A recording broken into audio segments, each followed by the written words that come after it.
ॐ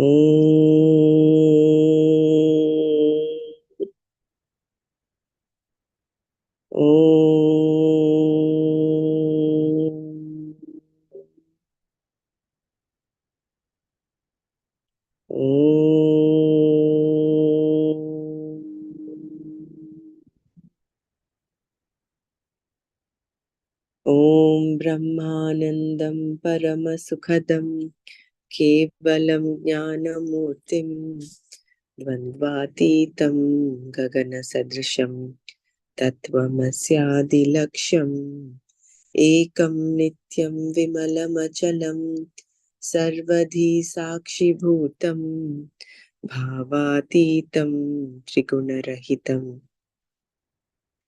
सद्गुरुं तं नमामि। श्रुतिस्मृतिपुराणानाम् आलयं करुणालयं नमामि भगवत्पादं शङ्करं लोकशङ्करं शङ्करं शङ्कराचार्यं केशवं बादरायणं सूत्रभाष्यकृतौ वन्दे भगवन्तौ पुनः पुनः सदाशिवसमारम्भां शङ्कराचार्यमध्यमाम् अस्मदाचार्यपर्यन्तां वन्दे गुरुपरम्पराम् वन्दे गुरुपरम्पराम्। ॐ सहना भवतु सहनौ भुनक्तु सह वीर्यङ्करवावहै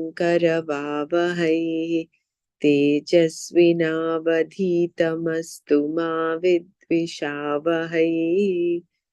ॐ शान्ति शान्ति शान्तिः।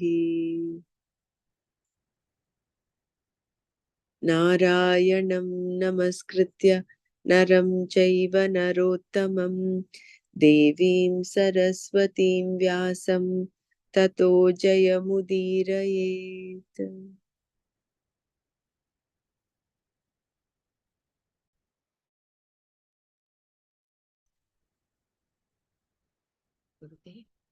ॐ श्री परमात्मने नमः। अथ द्वादशोऽध्यायः भक्तियोगः।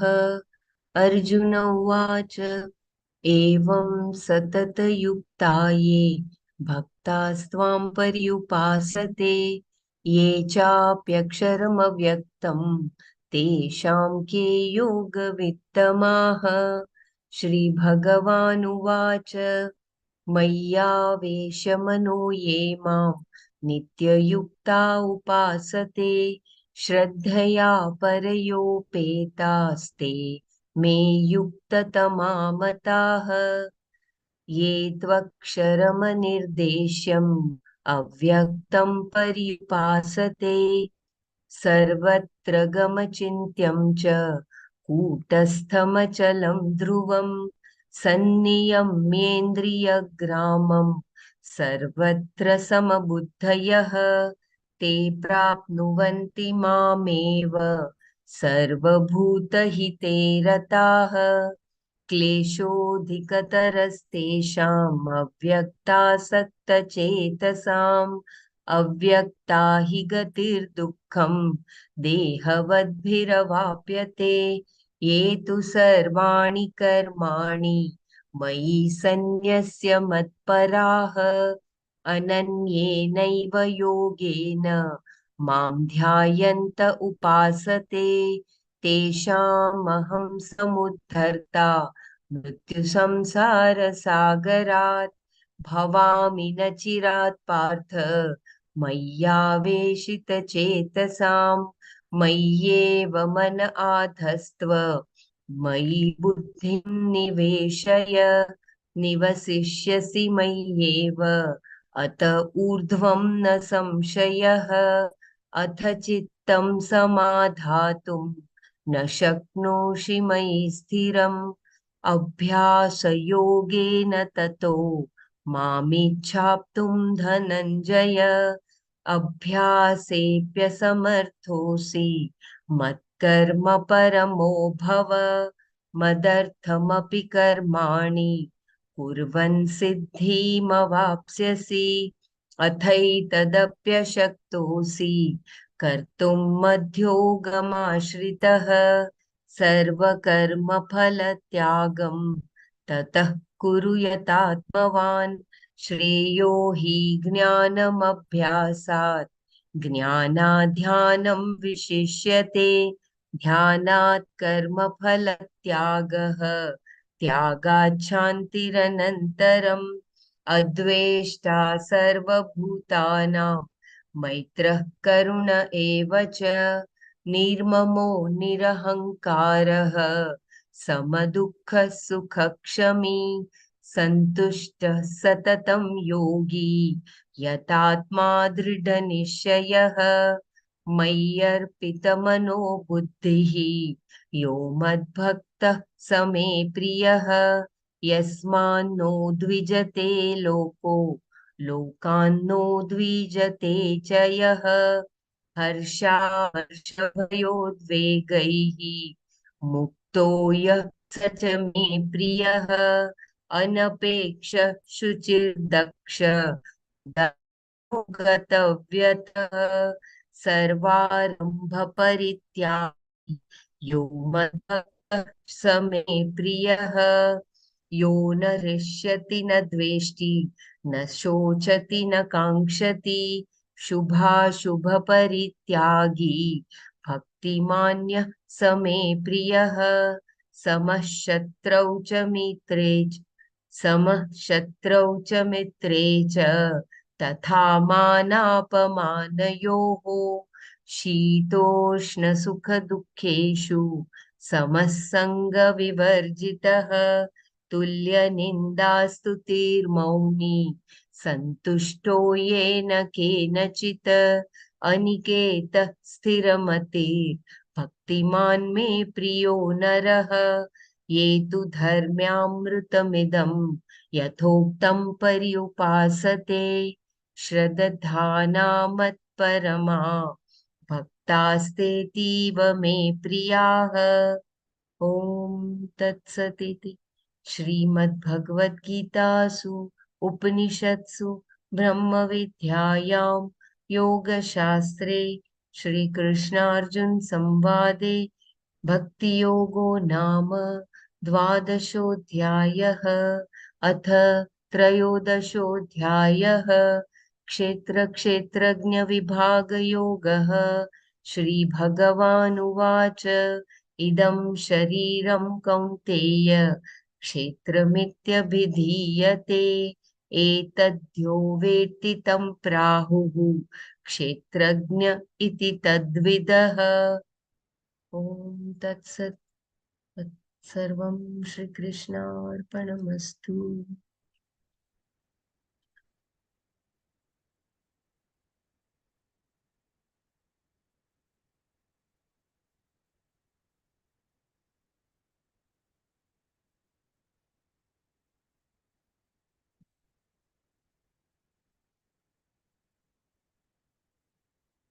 So I think we stopped at he's a Shuchi, right? That one paragraph Dr. Savita had read. I will just Yeah. repeat. Yeah. I hope my voice is clear. If it is breaking, then please let me know. He is a Shuchi. Shuchihi. The one is endowed with Shaucha, cleanliness, both outer and inner. Outer cleanliness, Bahya Shaucha, begins with your physical body and extends to your clothes, the place where you live, and the environment in general. Inner cleanliness, Antar Shaucha, is accomplished by various means. One of them is Pratipaksha Bhavana, deliberately bringing in a disposition that is the opposite of a negative. By deliberately cultivating a positive disposition towards a given person, your hatred, anger, jealousy, and so on are neutralized. So this is a roadmap. I repeat once again. One of them is Pratipaksha Bhavana, deliberately bringing in a disposition that is opposite of a negative one. By deliberately cultivating a positive disposition towards a given person, your hatred, anger, jealousy, and so on are neutralized. These do not exist in the natural expression of a wise man who is absolutely harmless. He is a daksha. Dakshaha here means one who is capable of understanding things as they are. Relatively, he can quickly assess a situation and do what is to be done. The action called for in a given situation depends entirely upon your estimation of it, which, if it is to be objective, cannot be prejudiced by your anxieties and fears. I repeat, the action called for in a given situation depends entirely upon your estimation of it, which, if it is to be objective, cannot be prejudiced by your anxieties and fears. A wise man is a daksha because he can give a dispassionate consideration of a he can give a dispassionate consideration to any given situation. He is also daksha in the absolute sense because he knows the cause as cause and all the effects as mere name and form, namarupa, which are mithya. For him, they have only an empirical existence, which has no impact on him because it does not challenge him as another reality. He knows that all of them are himself, that nothing at all is separate from him because the seeming difference of subject object is entirely sublated, badhita.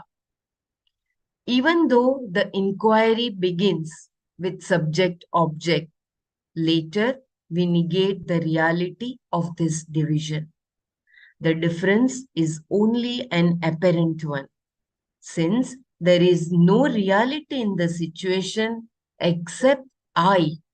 So, Daksha can also be one who is identical with Ishvara in that he understands the essential identity between himself and the Lord. One of the names for the Lord is Daksha, the one who is capable of creation, sustenance, and withdrawal. Shrishti, Sthiti, Samhara, Samartha. Or Daksha is the one who has expertise in Vedic knowledge, the Puranas and Itihasas. Shruti Smriti Purana, Itihasadishu Dakshaha. A number of meanings are given for Dakshaha, a very beautiful word. So the meaning of Daksha is very beautifully explained by Swamiji, that the one who is not only knowledgeable, but he has that skill in understanding the situation and know what is to be done at the right time, at the right place, at the right situation. It is not prejudiced by his own anxieties and fear. That is, he is a daksha. And there are other meanings of daksha. One of them is Shrishti Sthiti Samhara Samartha. That is another name. And another name for Lord is also Daksha. The one who is expert in Vedic knowledge, the Puranas, Itihasas, he is also Dakshas, Dakshaha.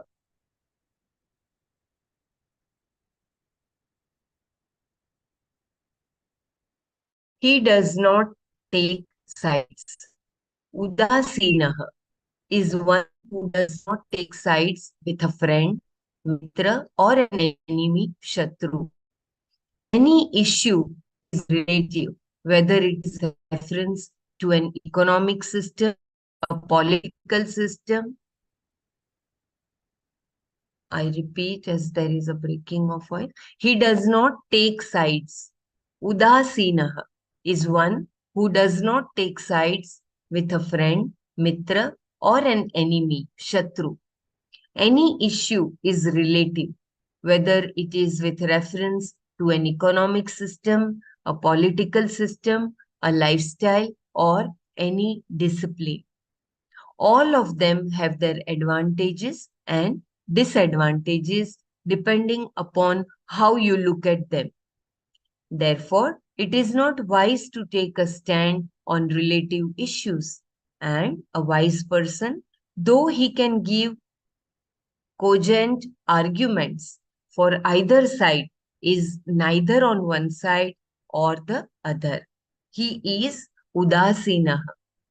As a sadhana for Vedanta, this is very important because Vedanta can only be understood by a mind that does not move in extremes.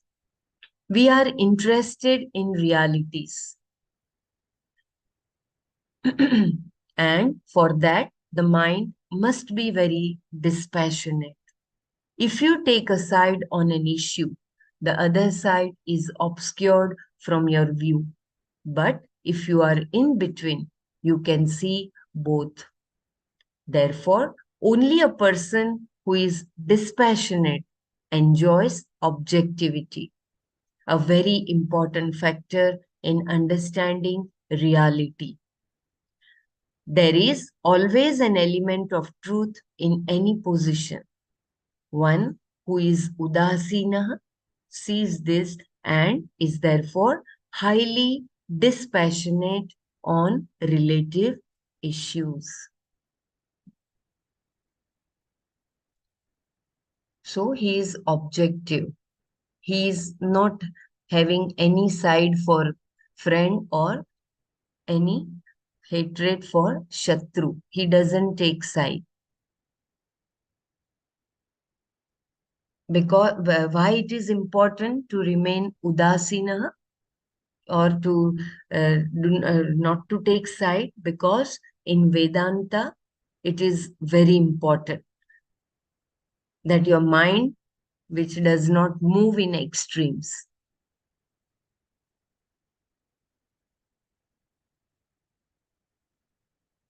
Anyone would like to share? This is exactly how Gurudev is with respect to any of the political scenarios that are going on. When he gives his statements, he gives the statement whenever it's required, and then he takes a very balanced approach. He only talks of peace, and he talks of how we should condemn acts of violence, and he does not take sides at all, whether it is in the Indian political scene or in the world political scene. Mm.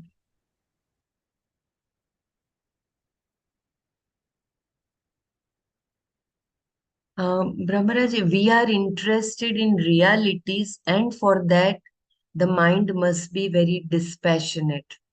So, is it this the Vairagya which is told here? Yes, because see, the moment you take a side, it means you like one and you don't like the other. There's raga there, no? Correct, correct. You're being directed, your opinions are being directed by your likes and dislikes, which means you're not in a state of dispassion. Whereas Vedanta, you're talking of oneness, you're talking of. So, how would you have that oneness if you take some side? So,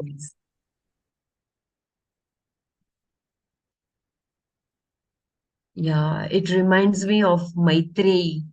the wife of Mandan Mishra and the Samvada, that time she was the decision maker. Although she was a wife of Mandan Mishra, but maybe Right. she was Udasina. So Mm. they had faith in her.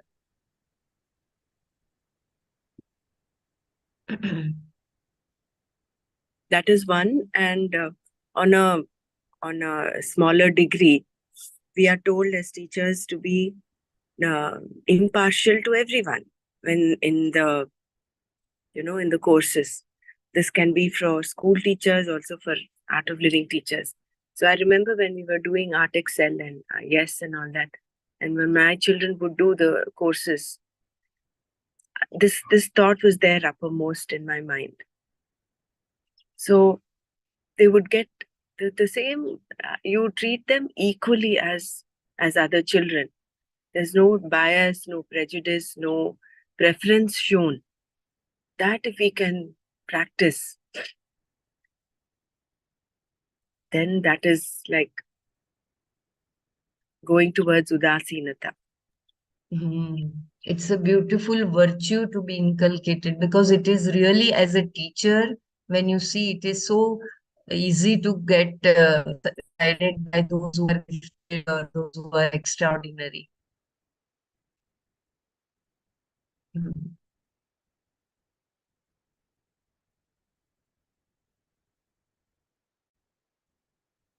Yeah, so very nice quality.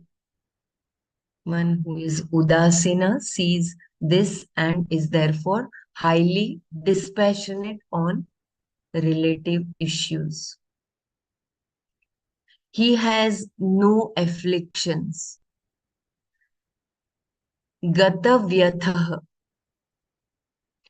is the one for whom fear or affliction of any sort is gone. Using the word Gata, gone, Bhagwan indicates that fear was once there.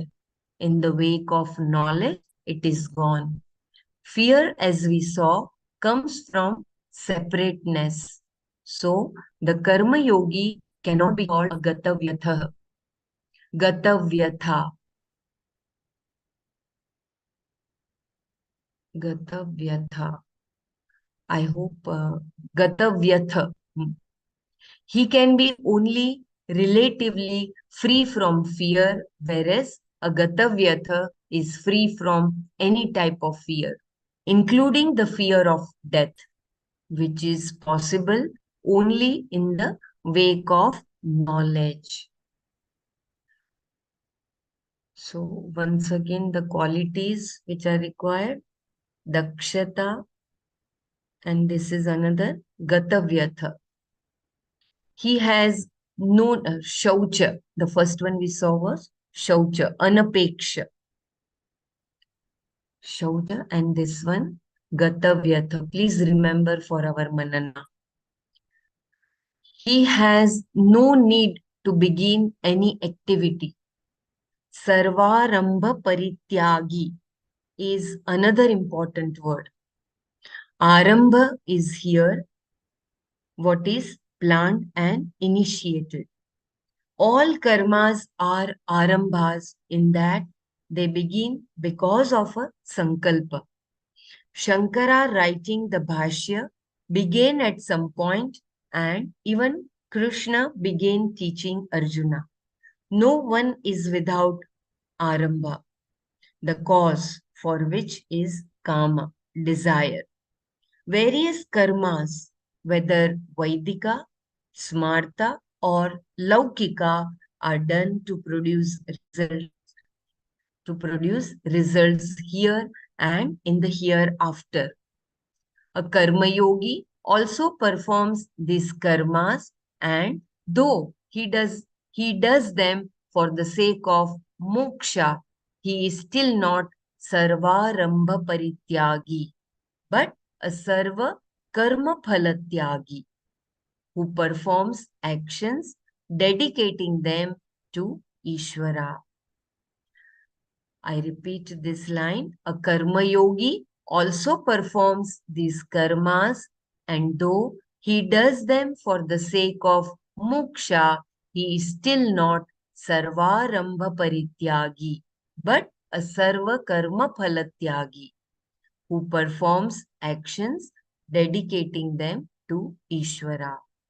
One can only be a sarvarambha parityagi by giving up kartritva, which is possible only in the wake of jnana. However, however hard you may try, there is no method by which you can give up kartritva because the karta is required to employ that method. Who is this sarvarambha parityagi? Sa Madbhaktaha. He is my devotee, Lord Krishna says, and he is me Priyaha, my beloved, because he is myself, Mama Atma, the most beloved. If we take this relatively, the seeker who is not yet a gnani becomes the recipient of Ishvara's grace, which will pave the way for his gaining knowledge. All these qualities, which are so natural for a gnani, are sadhanas for the seeker. So, anapekshata, shaucha, dakshata, and sarvarambha paritya. Sarvarambha Parityagi. These are all the, you can say that they are all natural qualities of a gnani, but for the seeker, they are sadhanas. Anyone would like to share?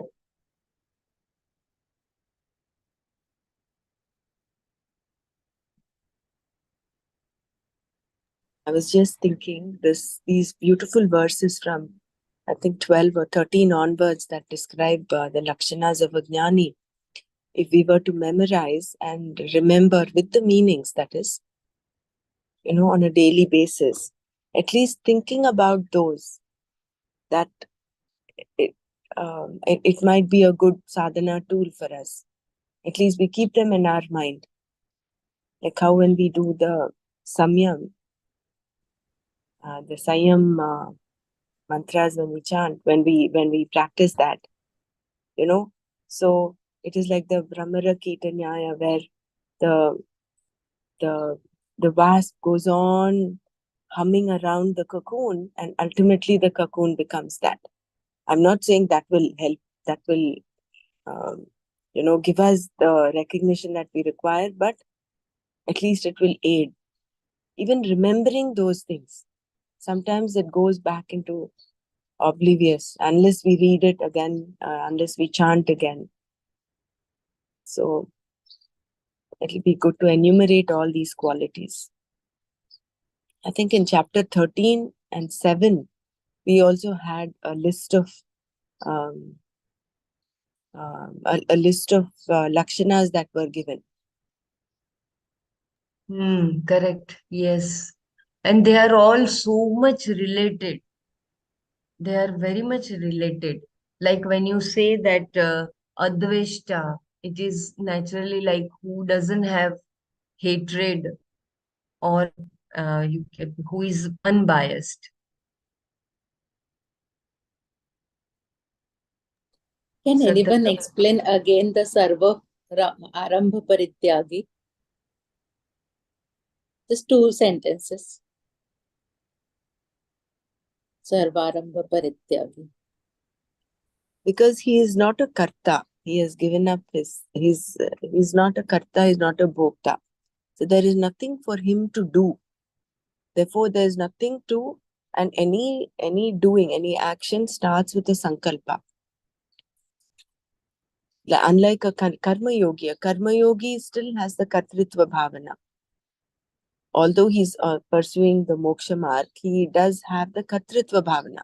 What the karma yogi has is the karma phalatyaga, whereas in contrast to that, the jnani does not even has the need, no sankalpa to start anything. because he's already in that state of Advaita.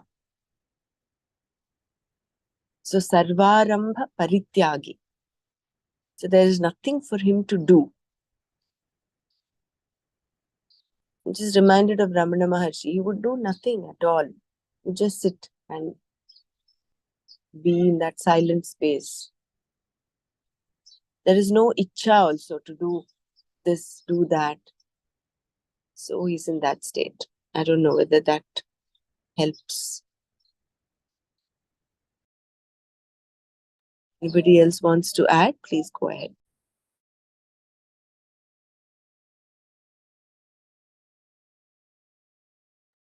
It is so much identical if you see the quality of Ishvara. He say Pashyami Yogamay. He is doing so, the whole creation is he. But still he says, I'm not, I don't do these all.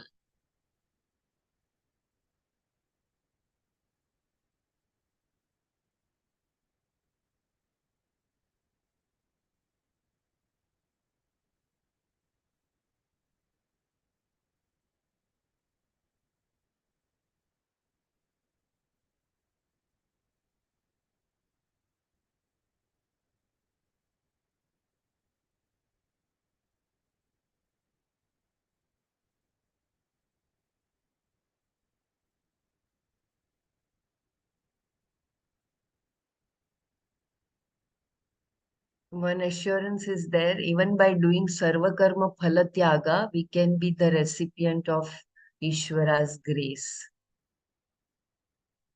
Even if we take it as a sadhana,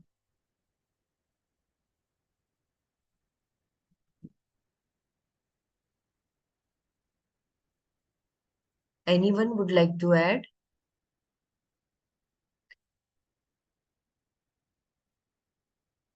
Yeah, so once again, Anapeksha, then the one who is having Shaucha, inner and outer, the one who is Udasina, another Sarvarambha Parityagi. These are the qualities. They are natural for Jnani, but for the seeker, they are the sadhana. Gatavyatha also we saw, Gatavyatha.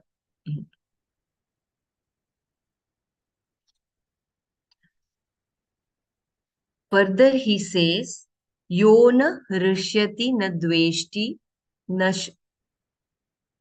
यो न रश्यति न द्वेष्टि न शोचति न काङ्क्षति शुभाशुभ परित्यागी भक्तिमानस भक्तिमान्यः स मे प्रियः यह he who न हृष्यति does not get elated न द्वेष्टि is not hostile न शोचति does not grieve न कांक्षति does not desire. Yah shubha ashubha parityagi. The one who has completely given up good and bad karma. Bhaktiman, the one who has devotion. Saha me priyah. He is beloved to me. Yah na hrishyati, na dveshti, na shochati, na kankshati. यह शुभ अशुभ परित्यागी भक्तिमान सह मे प्रियः. The one who does not get elated, is not hostile, does not grieve, does not desire, who has completely given up good and bad karma, who has devotion, is beloved to me. I repeat, the one who does not get elated, is not hostile, does not grieve, does not desire, who has completely given up good and bad karma, who has devotion, is beloved to me. He is not elated or hostile. Yah na rishyati, the one who does not get elated when his desires are fulfilled. A jnani has only prarabdha karma. because his free will is consumed in the wake of knowledge. Prarabdha is threefold. Karma, which unfolds in the form of a desire in the mind of the person who initiates. Who initiates it is Ichha Prarabdha. If an action is prompted by a desire that arises not in his own mind, but in someone else's, that is Parecha Prarabdha. Teaching and writing, for example, are often done only upon request. The results of such actions are sought not by the person who does them, but by the person who wants them done. The third type of prarabdha is desired neither by the person who experiences it nor by anyone else. It can be, but rarely is it an ishta, desirable or pleasant. More often, it is not very pleasant. It is anishta, like disease. No one wishes it, but it happens anyway. When the jnani gains the desirable, he is not elated. Na hrishyati, and when something undesirable happens, he is not hostile. Na dveshti. He does not suffer over or regret anything that happens.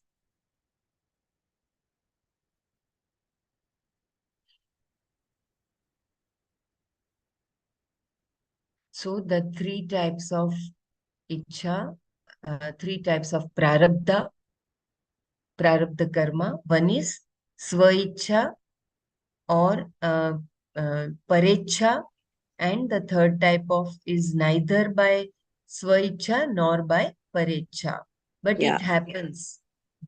Svecha, right? So can you just read from the beginning once Yeah, regarding what the Svecha thing is?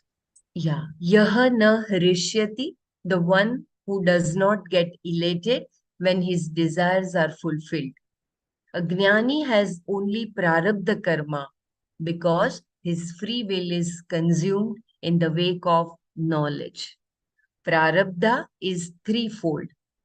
Karma, which unfolds in the form of a desire in the mind of the person who initiates it, is Ichha Prarabdha. If an action is prompted by a desire that arises not in his own mind but in someone else's, that is Parecha Prarabdha.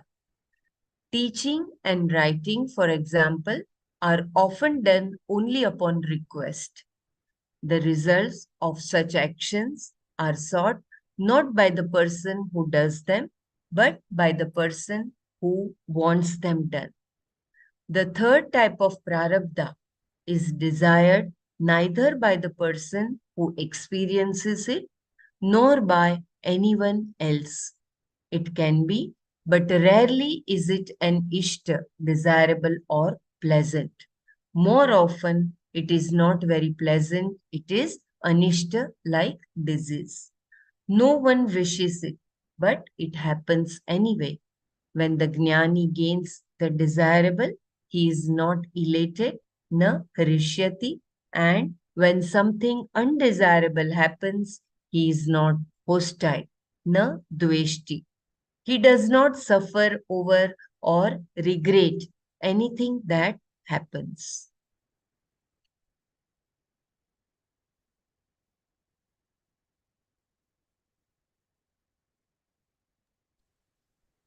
I have one question here. Sometimes people ask you about what to do in such conditions. Actually, they don't want to take um, any decision, and they depend on the decision of others. First, I was having the doubt about the it, it, para, Parecha.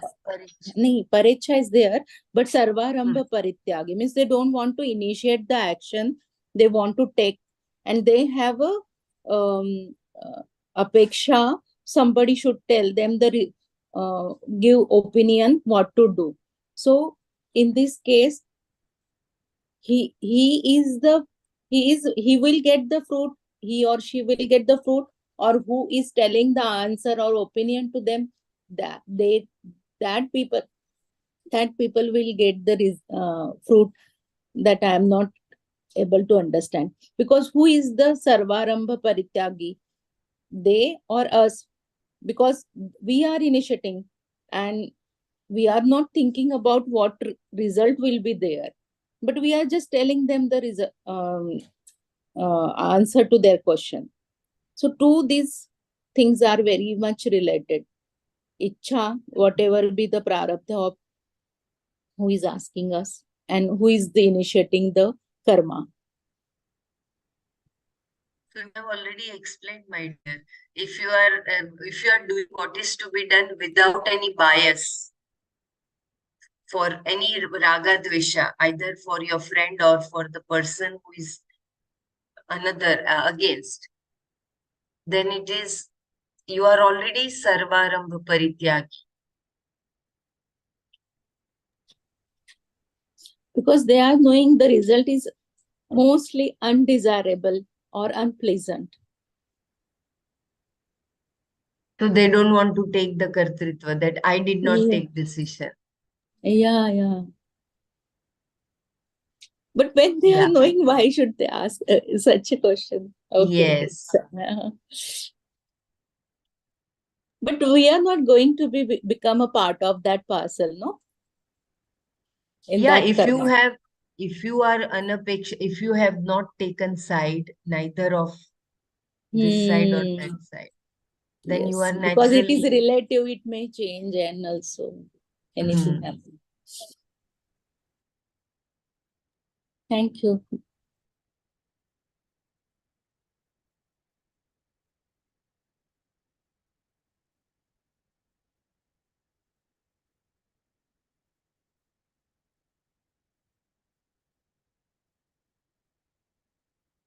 This knowledge helps so much in our daily Yeah, life. there's a little doubt over here with respect to Sarvarambha Parityagi that was talked of in the first half, and then uh, the Svecha Prarabdha, different kinds of Prarabdha. Svecha is something that crops up in his own mind, so that he is not making an effort probably to get it, but it's just arising in his mind because of the Prarabdha. Maybe that is it.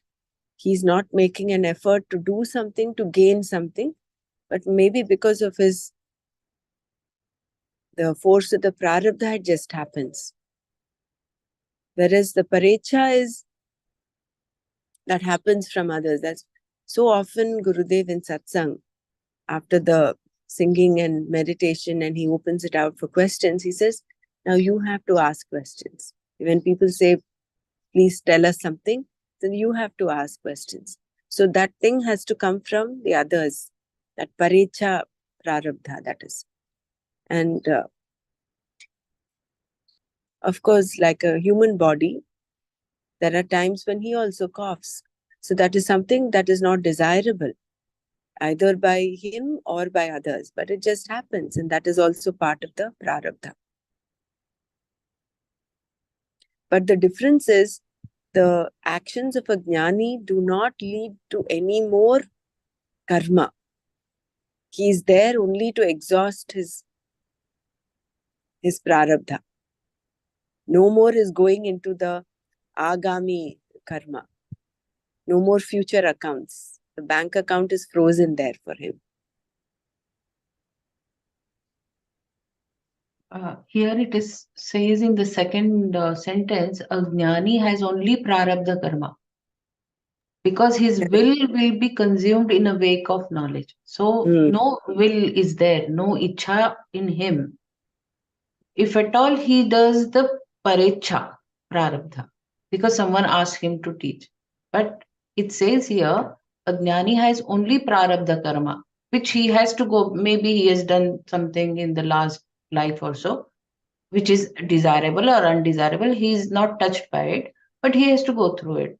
but he doesn't have has only prarabdha karma, which he will have to go through it, and parecha. So here it means that he doesn't have his own ichha. But the first part they mentioned the 3 types of prarabdha. The first Yeah, is there are swecha. 3 types, but he has only prarabdha. See, this is what it says. A jnani has only prarabdha karma because his free will is consumed in the wake of knowledge. So he doesn't have ichha, his own ichha. But yeah, what was the second line with respect to swecha prarabdha? That is a general statement, I think. See, a jnani has only prarabdha karma because his free will is consumed in the wake of knowledge. Prarabdha is threefold. That is a general statement. Karma, which unfolds in the form of desire in the mind of a person who initiates it, is Ichha Prarabdha. So, this is a general statement. It is nothing to do with the Jnani. If action is prompted by desire that arises not in his mind but in someone else's, that is Paricha. So, the third type, he goes through only the third type and the second type, that is Paricha. But his free will is consumed in the wake of knowledge. So are you saying that the jnani has only parecha and the third type of prarabdha, not swecha? No swecha. Because he's that is earlier upadhi is given to him, no, that sarvarambha parityagi. He doesn't have any desires. Jai Gurudev, what I understood is that this Ichha Prarabdha, which is talked, it is talked of the Jnani only, because that Ichha Prarabdha, this means that whatever the Prarabdha would be, that Ichha would be, that desire which is coming out of his mind, that would be a sattvic type of desire. That is his prarabdha, that the desires erupting from his mind would be of the sattvic, where they will help him to gain knowledge or be on that path, stay on that path. So all desires which arise are due to that ichha prarabdha of a jnani. These were already talking of a jnani, no? So he's already accomplished. So there's nothing like he will not be. He won't go astray. He would be. If he is a jnani, he has to be on this path. No, he cannot. No, there is no question of being astray. No, see, being astray is for someone who's not reached the destination, so to say. But he is one with Ishvara, so there is no way he can come out of that state. So there is no question of him. Ichha is that what Ichha would, if we talk of Jnani, he has no Ichha in as we are reading, but the prarabdha which he has to face, the 3 types of prarabdha are there, you know. So this, how would you explain the Ichha prarabdha then? Like Sudarshan Kriya can be the first self, no? So it's Svecha Prarabdha. Sudarshan Kriya revelation. It was Gurudev's, I think, Svecha Prarabdha only. Even WCF, because it was good for good of all people. For the welfare of the humanity. But it to happen, some desire would have been there to unite all the people all around the world.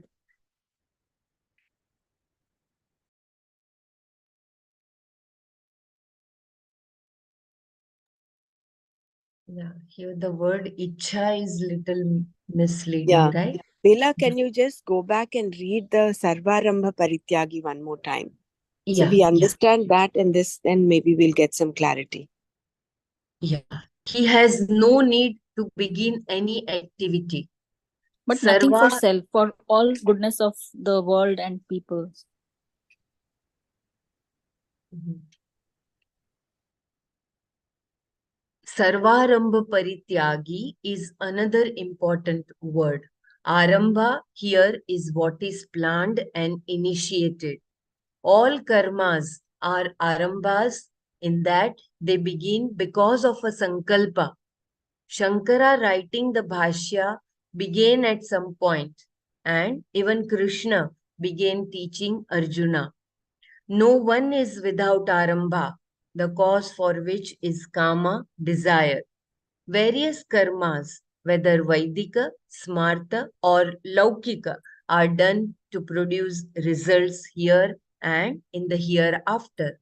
A karma yogi also performs these karmas, and though he does them for the sake of moksha, he is still not sarvarambha parityagi, but a sarva karma phalatyagi who performs actions dedicating them to Ishvara.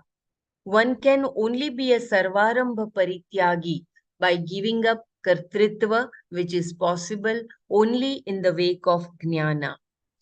However hard you may try, there is no method by which you can give up kartritva, because the karta is required to employ that method. Who is this sarvarambha parityagi? Sa mad bhaktaha. He is my devotee, Lord Krishna says. He is me priyaha, my beloved, because he is myself, mama atma, the most beloved. If we take this relatively, the seeker who is not yet a jnani becomes the recipient of Ishvara's grace, which will pave the way for his gaining knowledge. All these qualities, which are so natural for a jnani, are sadhanas for the seeker.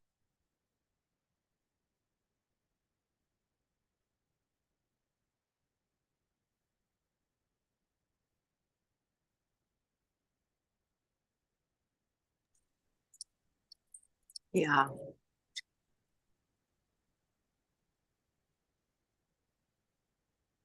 So the revelation of Gayatri Mantra or whatever by Sage Vish, so whatever they did, it happened through them, but so it was Swecha only, no? It may not be as a desire, but as a revelation, it may be for the welfare of the humanity. It happened like, it may not be like he There is became no the instrument. kartutva bhavana is not there, no? Hmm. The doership is not there.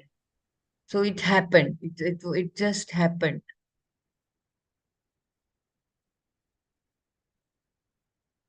I think by de novo, the desire just happens. It is not in order to achieve something that happens. I think that that icha prarabdha that is how it is. It just happens in the mind of the jnani Correct. without his free will. There is no free will there, because Bec- free will comes when there is kartritva bhavana, when that I is separate from Ishvara. That thing is there for a karma yogi. So karma yogi still has the free will. We have the free will to do, not to do, or to do otherwise. But for a jnani, he is in that state of non-doership, complete non-doership. So whatever happens, the actions he happens, it's like that spashyan, pashyan, grinnan, swakam, svashan. So they are just happening. Those actions are happening in him. He is not attributing the doership. So therefore, no doership, no bhoktritva, no kartritva. At the same time, it's not like he's not doing anything. He's not sitting simple. Even if he's sitting, there is some action happening. So I think the crux here is that there's no doership there. It's only the prarabdha that is being exhausted. And therefore, correct. Please go ahead. Yeah. and therefore he will not accrue any more new karma. Whatever prarabdha he's born with, he's just exhausting that. I think the Miss Prakriti, in the Prakriti, natural laws of the Prakriti, the things are happening. So even such people, they are in that happening mode. Absolutely, the Kartutva Bhav is not there, but the nature, the Prakriti expresses itself through them as the need of the our moment to moment is needed. They are just the instrument for Prakriti. Like how the fruits happen on the tree, how the flowers blossom, how the fruits happen on the tree. It's not the will of the tree to give the fruits to the world or anything. It's in the natural process. Like how Gurudev says that sun is shining, not out of its will or anything like that. It is its nature, and that is why it is shining. So, like how the mountain is there, how the sun is there, like that, he is there, kind of. And through him, whatever the way the Prakriti, the nature wants, it's getting expressed time to time as the need of the hour in the present moment. Such a That's beautiful all. analogy. This The is the tree only way we analogy. can. Yeah, very beautiful.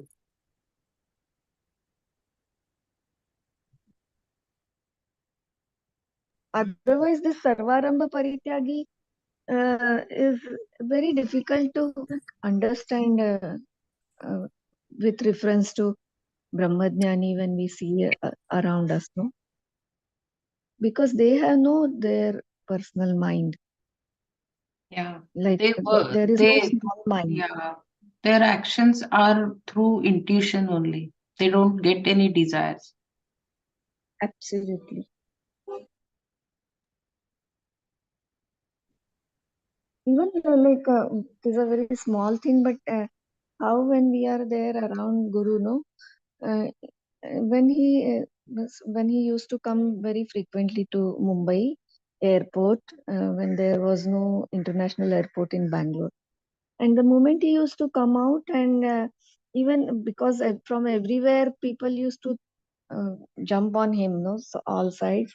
So even which direction he will move, he used to like हाँ चलो इस दिशा में जाते हैं, kind of that also he is allowing the nature to decide कि which direction he has to move. And every time if there is something bigger or whosoever is in the need of his presence or one flower from him or some blessings, automatically in the thousands of people around pushing and pulling each other, and around police also, most chaotic situation, but exactly whatever in those thousands, whatever was the need at that moment, he or she used to come in front of Gurudev, and some flower they used to receive and move on. The immediately the push was there.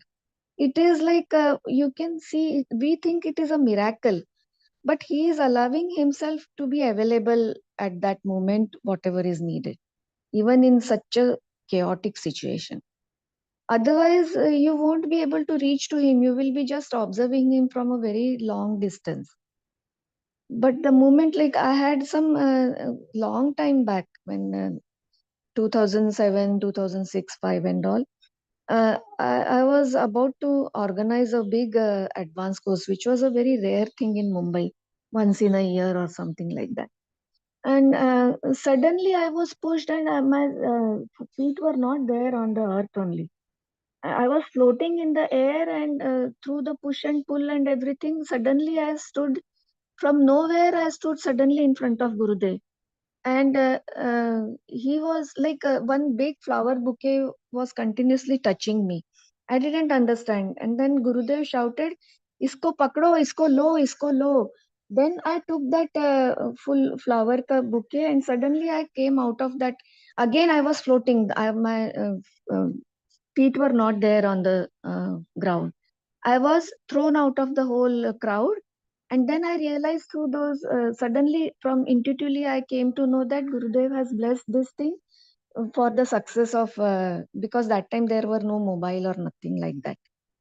And it was a thumping success of that whole advanced course that Gurudev invited those 100 people to Pune event, and specially met all of them, and many of them have become teachers now and big these things in art of living. They are doing so much seva. So I think moment to moment, such people, they are completely, they give themselves to the prakriti, and the need of the moment, the things happen through them intuitively. Jai Gurudev. Sorry for taking so long. Very beautiful. Dhanyavad for sharing. May I request somebody to take over? I can continue to share. Can someone read? I will read Bela. Yeah, Dhanyavad, Brahmaraji. We will He read does from. not grieve. Yeah, he does not Yeah. grieve, right? Okay, yeah. He does not grieve, nor does he wish for anything. When something very beloved to him is gone, he does not grieve. Na shochati.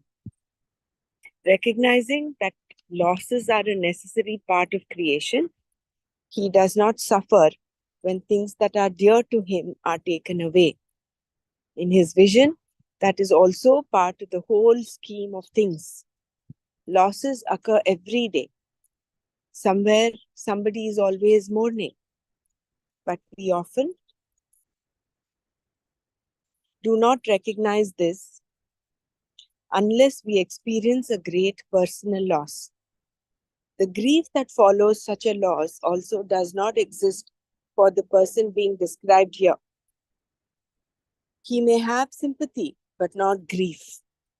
It is important to understand that Gita is not saying, do not have grief. If there is grief, it must be acknowledged and processed, or you will develop psychological problems. But for the person spoken of here, Gita says, there is no grief. It is a fact. Na kankshati. He has a sense of enough. Alam pratyaya. The first thing that comes to a wise man when he is offered something is no. That is the nature of alam pratyaya. Therefore, the Lord says, he does not wish or long for na kankshati, anything that he does not have. So this again was so very well illustrated when Gurudev lost his father. He was in such a state of equanimity. Na shochati. He had, probably he had, we don't know what he went through, but there was no grief that he had. So what is mentioned here is that you can have sympathy, but not grief.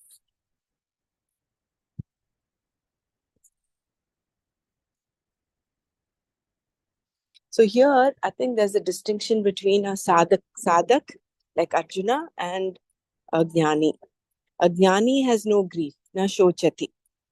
Whereas for Arjuna, Arjuna and all of us, we can have and we go through grief. It has to be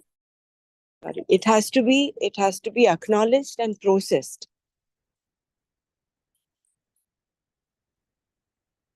I think that's the distinction here, no? He himself doesn't have a grief, but he has a sympathy for the people who are grieving. Is that what it means? Yeah, sympathy for those that are grieving, and also for the person that has gone. So he might have that. he will acknowledge that, but he is not in that, he's not overcome by that grief. He's not shattered, he's not shaken. He remains in that center.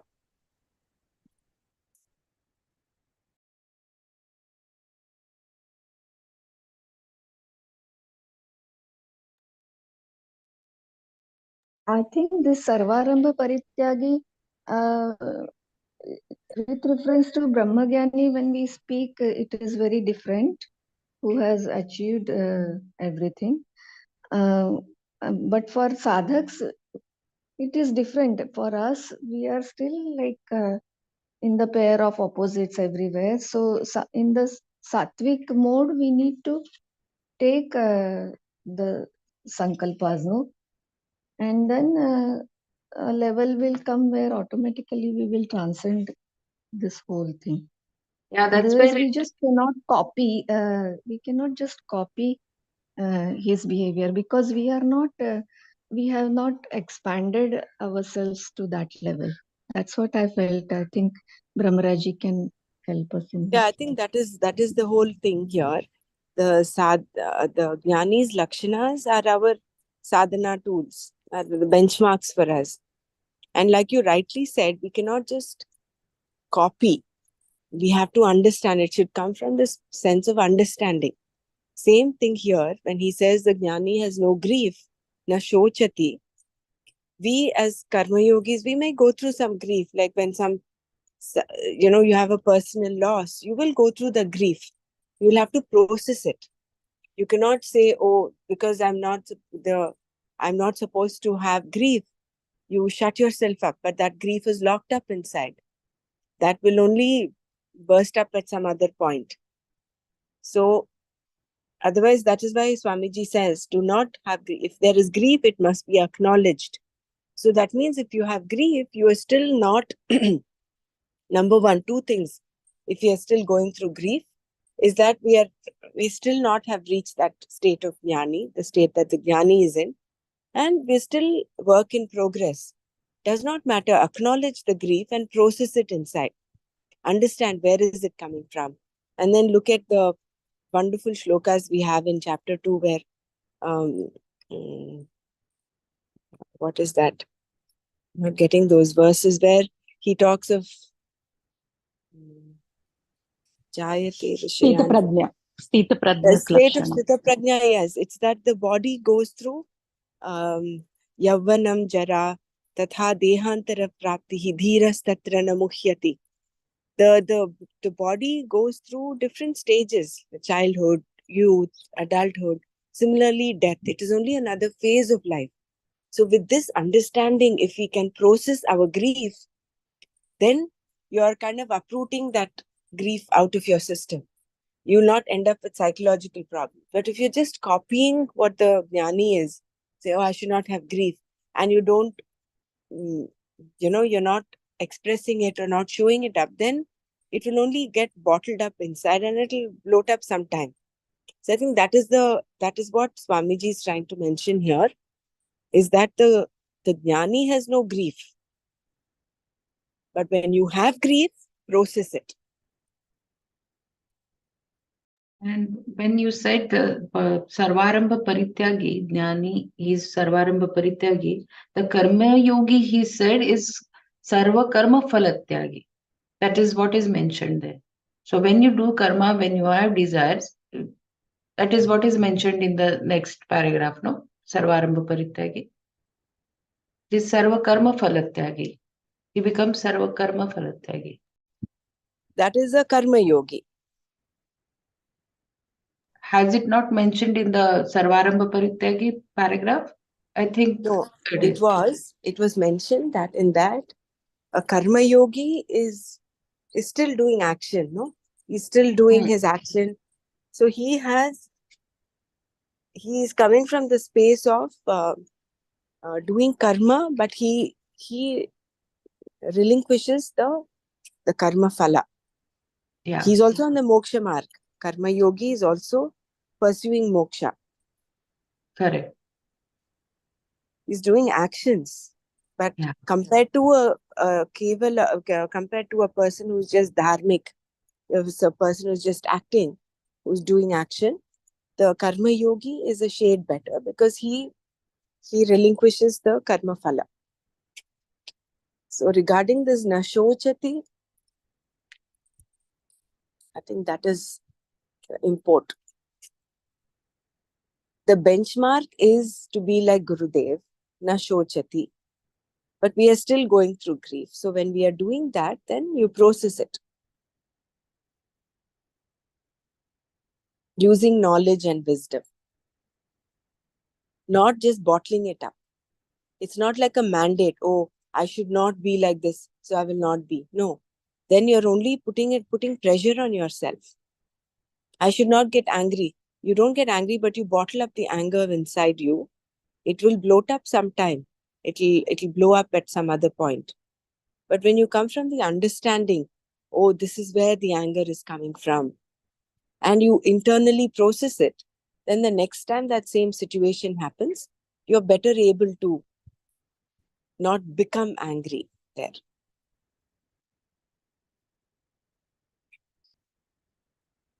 And then na kankshati. He has a sense of enough. He has given up both auspicious and inauspicious. Shubha Ashubha Parityagi is one who completely gives up what is auspicious and inauspicious. He does not accumulate Shubha Karma, Punya, much less Ashubha Karma, Papa. He will not do a lot of Punya Karma, like teaching, for example, but not to get Punya. Whether he teaches because of Parecha Prarabdha or Icha Prarabdha, the Shubha Ashubha Parityagi does not perform action for the sake of Punya. Just give me one minute. Huh?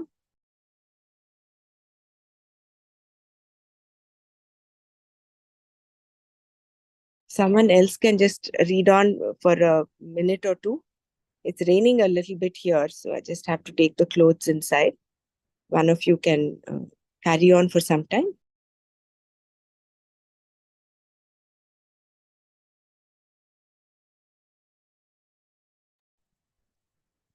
He has given up both auspicious and inauspicious. From here, I have to read.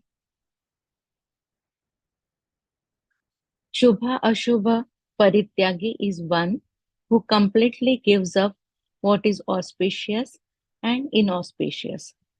He does not accumulate Shubha Karma, Punya, much less Ashubha Karma, Papa. He will do a lot of Punya Karma like teaching, for example, but not to get Punya. Whether he teaches because of Parecha Prarabdha or Icha Prarabdha. The Shubha Ashubha Parityagi does not perform action for the sake of Punya, and nobody perform karma to get papa. But in the process of acquiring various things they want, people do some papa karma. The wise man, however, has no reason to do papa karma because he has nothing to gain. And there is no reason to get punya because punya is for sukha. And in his vision, the sukha swarupa is himself. All punyas have resolved in his jnana. Therefore, he is shubha ashubha parityagi. Ya bhaktiman, the one who has bhakti, is beloved to me. Sami priyah. He is the Atma, myself. Samashatrau cha mitre cha tatha manapamanayoho.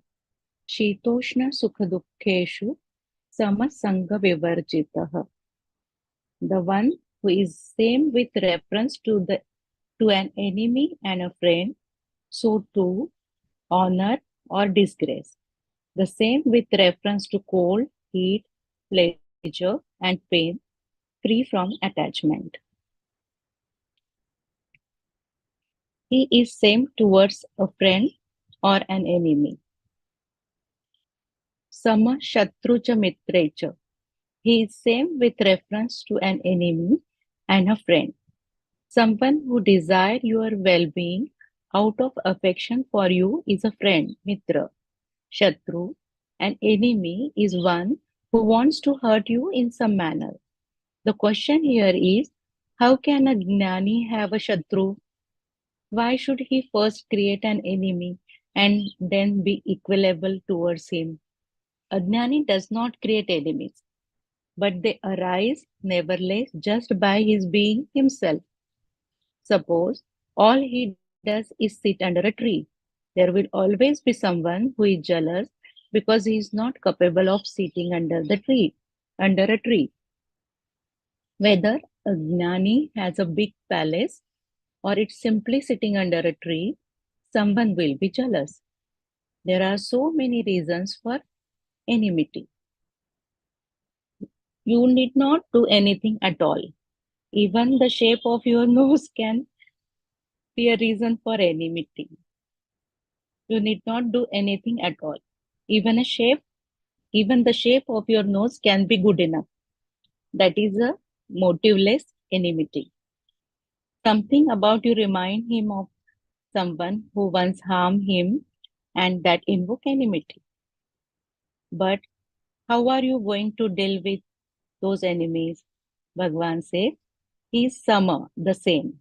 There is no change in the antakarana vritti. Whether a friend or an enemy approaches, the enemy creates no disturbance, and the friend does not make him more secure or happy. He is sama, the same to both. Similarly, he is same when he receives mana, respect, or apamana, the opposite.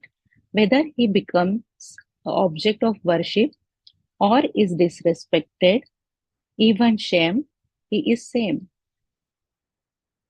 He is not swayed by the pairs of opposite. Shitoshna sukhadukkeshu samaha. In cold or hot, pleasant or unpleasant situation, he is same unlike the samsari, for whom even the weather is constant source of complaint. In summer, we go on about how hot it is, and when winter comes, we complain about the cold. When it rains, we complain, and also when it is dry. Then, if the weather is just perfect, we complain that we can't get out. We have to, we can't get out. We have to work. The wise man, however, remains equal to all these opposites. It is not that he experiences them any differently. Hot is hot and cold is cold for him also, but his mind is undisturbed with regard to them. He is from any attachment. Sangha vivarjitaha, the one who is free from any kind of attachment. There are many possible attachments. Even a sannyasi, though he has given up wife and children, etc., may still worry about them. One who is Sangha Vivarjita has no emotional dependence upon people or things. This extends even to his own body. You may not have other dependencies, but everything can get focused on the body, as it does not for bodybuilder and the like. It is healthier to have some dependence on other than to have such an extreme dependence on body. For there is a for there is for there it extends outwards to wife, children, house, carpet, furniture, etc. The jnani, however, is free from any type of dependence, sangha vivarjita. This is concluding verse describes the person who has wisdom, which is knowledge of Atma. Tulya nindastutirmauni santushto ena kenachita अनिकेतः स्थिरमतिर् भक्तिर्मान् मे प्रियो नरः. The man who is equal to censure and praise, disciplined in speech, satisfied, satisfied by whatever he gets, he has no place to call his own. Uh, can you scroll up?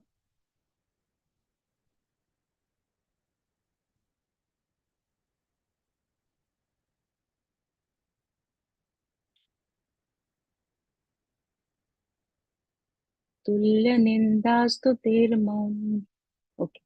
The man who is equal to censure and praise, disciplined in speech, satisfied whether he gets, who has no place to call as his own, whose knowledge is firm, and who has devotion is beloved to me. He is same in censure and praise. In the previous verse, he showed that the wise man is same in respect of mana and disrespect apamana. Here he says he is the same, tulya, the censure, ninda, and assault of criticism and demeaning words or action, and in prastuti, praise, and censure of a wise man by someone who is ignorant are meaningless. Whatever praise one may give, the wise man knows he is more than that because he is not different from Parameshwara. Since he has no sense of want, nothing will flatter him, and if people criticize, well, they have every freedom to do so. Both praise and censure are the same to him in the sense that neither creates any appreciable change in his mind. Some change is possible because we accept dra- drashta sukha and drashta dukkha, even for jnani. As a result of a situation, there can be vritti vishesha, a particular mental condition. A jnani can laugh as well as be serious, but the reality behind all these mental conditions is purna, which is why the mind of a wise man likened is likened to the ocean. Sometimes it is calm, sometimes it has roaring fullness, sometimes a rippling fullness, but it is always full without depending upon the entry of water from the different rivers, much less the rain. The ocean enjoys its oceanness without depending upon any other water source. Similarly, a wise man is subjected to drashta sukha dukkha, but there is behind it there is no ajnana. So the mental condition is not taken as scroll. The mental condition is not taken as himself. His identification with the mind is not from any lack of discrimination, a viveka tadatmyata, tadat, tadatmya, but with discrimination, viveka tadatmya. He is a mauni. This is a great qualification of a wise man. He does not mean that he does not talk. If he did, there would be no teaching, but that his organ of speech is well disciplined so that his speaking is measured and what he says he means. This is not a mandate, but again, a very natural expression for him. He has no need to chatter because chattering is an expression of restlessness. The pressure builds up and you find you have to talk. And it is good to talk. But for the wise man, this pressure does not exist. So talking is not necessary. This can also be practiced as a sadhana as long as it is not made an ideal. Talking should be fruitful and judicious, neither too much nor too little. He is happy with anything. Santosha ena kena chitta. With any given thing, he is happy because he is happy himself.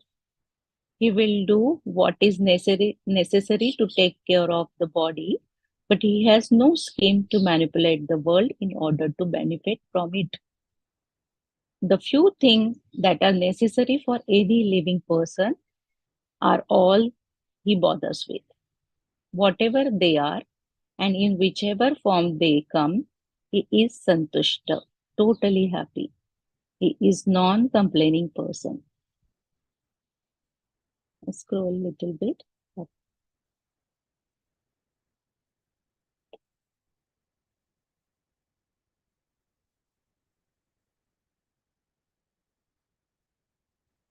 Shankara reminds us here of another Vakya from the Mahabharata, which expresses the same thing. All the gods call him a Brahmana, whose Brahmana, whose clothes can be ragged, who is satisfied with whatever food he gets, wherever he finds shelter to lie down and rest. The idea is you do not need to provide him with comfort to keep him happy. People generally require many things to keep them cheerful.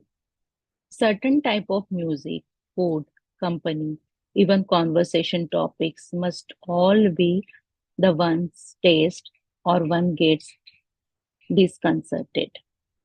Some people cannot bear to be in conversation in which they cannot participate. Even the cloud must be kept away to keep some people cheerful.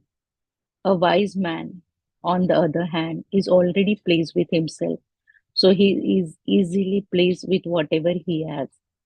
If you are pleased with yourself, the world need not do much to please you, nor can it displease you.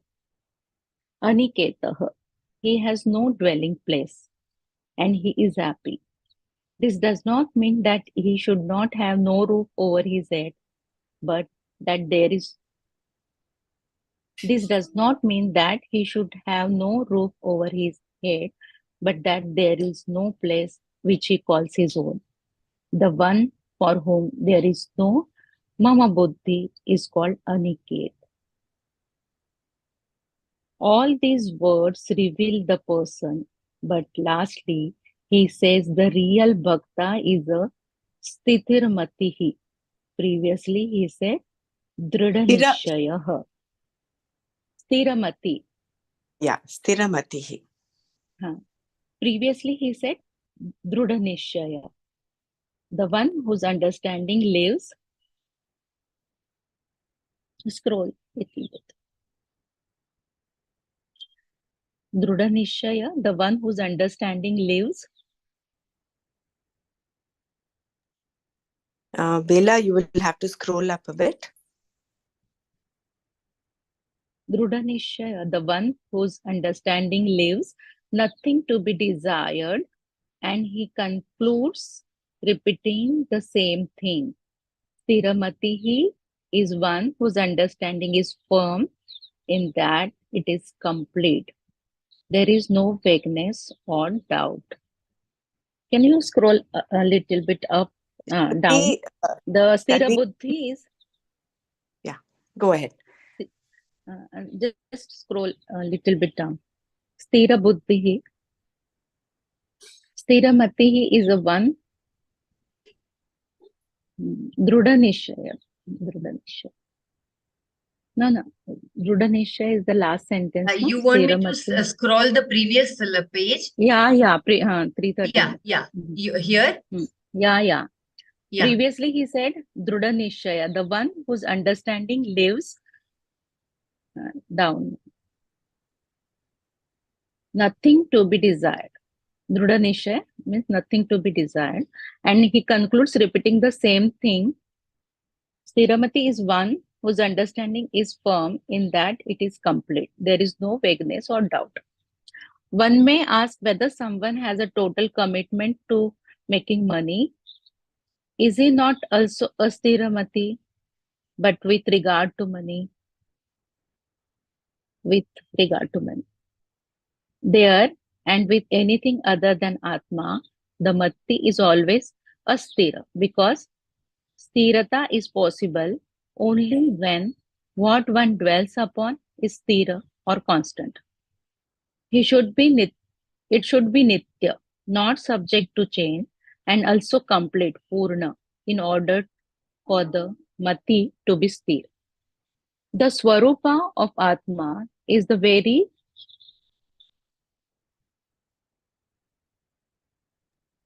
Jai the Gurudev. swarupa No, of Atma. Sarla ji, I'm not Jai able to Gurudev. read. I don't know what's No happening. problem. You are doing a very good job. Just that, shall we hold it here? Shall we continue tomorrow? Yeah, Hmm? yeah, no We'll problem. Yeah, actually do thank this you. last one shloka one more time, and then we'll conclude. I think there are just the Yeah, last shloka is there.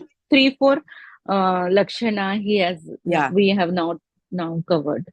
The Tulya Okay. Ninda Stutir Mauni Santushto Ena Sthita Kenachit. Mati, Sthira. Yeah. Sthira Mati. Beautiful. If I think all of us can do this little bit of homework of writing down all those lakshanas. I mean, even as we speak, it creates a little change in our mind.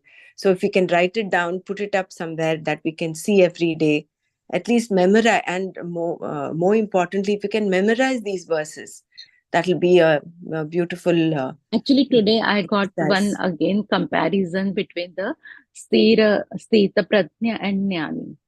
Mm, I have to find out that also today. it's wonderful. Thank So you. shall we conclude here today? I know you're in the middle of the para. Do you want to complete this para and then we'll stop? No, we can finish now. Time Yeah. is time. Om Loka Samasta Sukhino Bhavantu. Om Shanti Shanti Shanti. Om Tat Sat Shri Krishnarpanamastu. Jai Gurudev.